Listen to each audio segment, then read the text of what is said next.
Les résultats et toute l'actualité du sport, chaque lundi dans votre émission Matinalement. Comme chaque lundi matin, sur Style FM, on parle sport. Avant de retrouver vos principaux résultats sportifs du week-end, on va tout d'abord parler football américain. Et pour cela, nous sommes par téléphone avec Sébastien, le coach des Dragons de Poitiers. Sébastien, bonjour.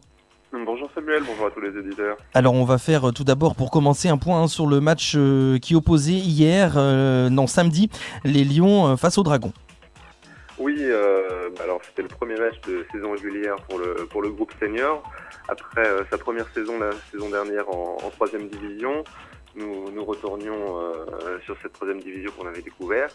Et on a affronté les Lions de Bordeaux qu'on avait joué 3 fois la saison dernière et c'était soldé sur 3 courtes défaites. Et malgré tous nos départs à l'intersaison et beaucoup de remaniements dans l'effectif, on voulait voir si on était encore à peu près à ce niveau-là. Et puis la réponse est plutôt oui, puisque on a malheureusement vécu une autre défaite encore une 4e fois, mais de seulement 4 points. Et on est resté dans la partie pendant un très long moment. On a même mené plusieurs fois dans le match. Donc on est plutôt content du niveau où on se trouve, même si on aurait préféré gagner samedi et éviter 2-3 blessures qui vont un petit peu nous compliquer la tâche dans les semaines à venir.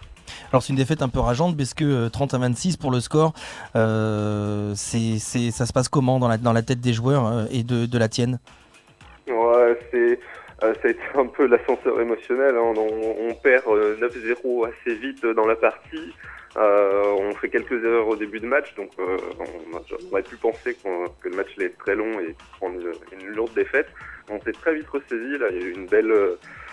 le groupe a fait preuve d'un bel état d'esprit. J'ai trouvé que c'est un groupe qui m'avait surpris déjà sur le match de pré-saison à Angers. On avait réussi à faire une belle prestation. On a un groupe qui essaye de bien jouer au football, mais qui en plus a un bel esprit, a de belles valeurs. Donc je suis plutôt content de ça. Ce qui fait qu'on a réussi à retourner vite dans la partie et mener à la mi-temps, mener pendant le 3e quart-temps 23-6. Et c'est sur la fin que c'est les Lions qui ont un peu plus pris l'avantage. Mais je suis content de ça, c'est de bonne augure pour la suite, même si au niveau du nombre, les quelques petites blessures qu'on a vont compliquer la tâche. Alors qu'est-ce que vous allez pouvoir améliorer face à ce match ? Ce qu'on va améliorer, c'est ne serait-ce que l'expérience d'avoir fait ce match-là, va améliorer les choses, je pense. On va se voir ce soir à la vidéo ce qui n'a pas été. Je pense que rien que le fait d'avoir joué, d'avoir pu poser des images et de se jauger va nous permettre d'améliorer déjà. Alors on va parler à présent des autres résultats de Division 3 et de Division 2. Oui, alors il y a eu pas mal d'autres matchs ce week-end, c'était assez chargé. Là, tous les matchs français sont en train de reprendre. Au premier chef, nous intéressait la rencontre dans notre poule qui opposait les Marauders d'Angoulême aux Phoenix de Limoges. Et ce sont les Angoumoisins qui se sont imposés 27-6. Donc pour en tirer des enseignements, ça voudrait a priori dire que les Marauders sont un petit peu plus près que les Limogeaux dans cette 3e division, puisque ce sont 2 clubs qui accèdent, qui sont promus, même s'ils l'avaient déjà connu auparavant. Donc on va attendre d'avoir quelques nouvelles, voir la vidéo du match pour se prononcer et en tirer des conclusions. Ouais. Mais c'est une première indication. Sur d'autres équipes qui sont proches de nous, on a eu par exemple l'opposition entre les Pionniers de Tours et les Chevaliers d'Orléans, qui sont 2 équipes qui évoluaient en D2 récemment. Et qui sont maintenant en D3, et ce sont les Chevaliers d'Orléans qui se sont imposés 6-0. Toujours proche de nous, les Dockers de Nantes s'imposent 49-32 contre la Horde de Cholet, avec dans les rangs des Dockers de Nantes un ancien dragon, Alban, qu'on salue. Et les Blue Stars de Marseille qui s'imposent 14-6 chez les Comètes de Montrabé. Donc peut-être difficilement, mais c'était un très gros match important pour l'équipe de Blue Stars qui l'année dernière a loupé l'accession en 2e division de peu, qui fait figure de gros favoris. Donc tout ça, c'est les équipes que vous allez pouvoir suivre pour améliorer par exemple votre jeu, à vous ? Oui, alors après on n'obtient pas toujours les vidéos des matchs, c'est pas forcément évident d'obtenir des images et de vraiment regarder ces équipes-là, mais c'est bien de savoir où chacun se situe, comment chacun évolue. C'est toujours intéressant de suivre cette troisième division qui est de plus en plus relevée d'année en année pour voir ce qu'il faudrait, vers quoi il faudrait tendre pour aller en deuxième division. La deuxième division, par exemple, où les Hurricanes de Montpellier, qui ont gagné la troisième division l'année dernière, jouaient hier et perdu 21 à 7.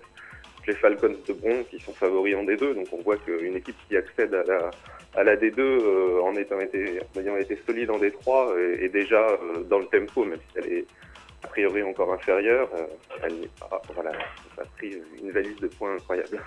D'accord. Alors pour conclure cette chronique, on va rappeler les prochains matchs, notamment celui de Poitiers qui aura lieu le week-end prochain. Oui, voilà, les 3 dimanches prochains, trois raisons de venir à Poitiers voir un match. Donc dimanche prochain, nous jouons en senior contre les Oroks. Les Oroks de Cahors, qui, particularité, est la seule équipe de notre poule à avoir un import américain, qui les ont fait venir via une plateforme bien connue européenne. Et donc bon, ça peut vous valoir le coup d'œil. Le 7 février, le dimanche suivant, on recevra les Phoenix de Limoges, et cette fois, particularité Arabio, comme on a eu l'occasion de jouer la saison dernière. Donc je pense que Rodolphe et l'équipe communication va préparer pas mal de choses pour ce match-là, et on espère voir autant de monde que la dernière fois où il y avait, je crois, 400-500 personnes qui avaient été dénombrées. Donc on espère avoir encore une très belle affluence. Et enfin, le 14 février, une autre raison de venir, ce sera nos juniors U19 qui entament leur championnat contre les Marauders d'Angoulême. Très bien, merci Sébastien. Merci. Et puis donc bonne chance, et puis on est tous derrière vous pour le prochain match dimanche prochain à 14h au stade de Beaulieu qui vous opposera aux Oroks de Cahors. Très bien, merci beaucoup.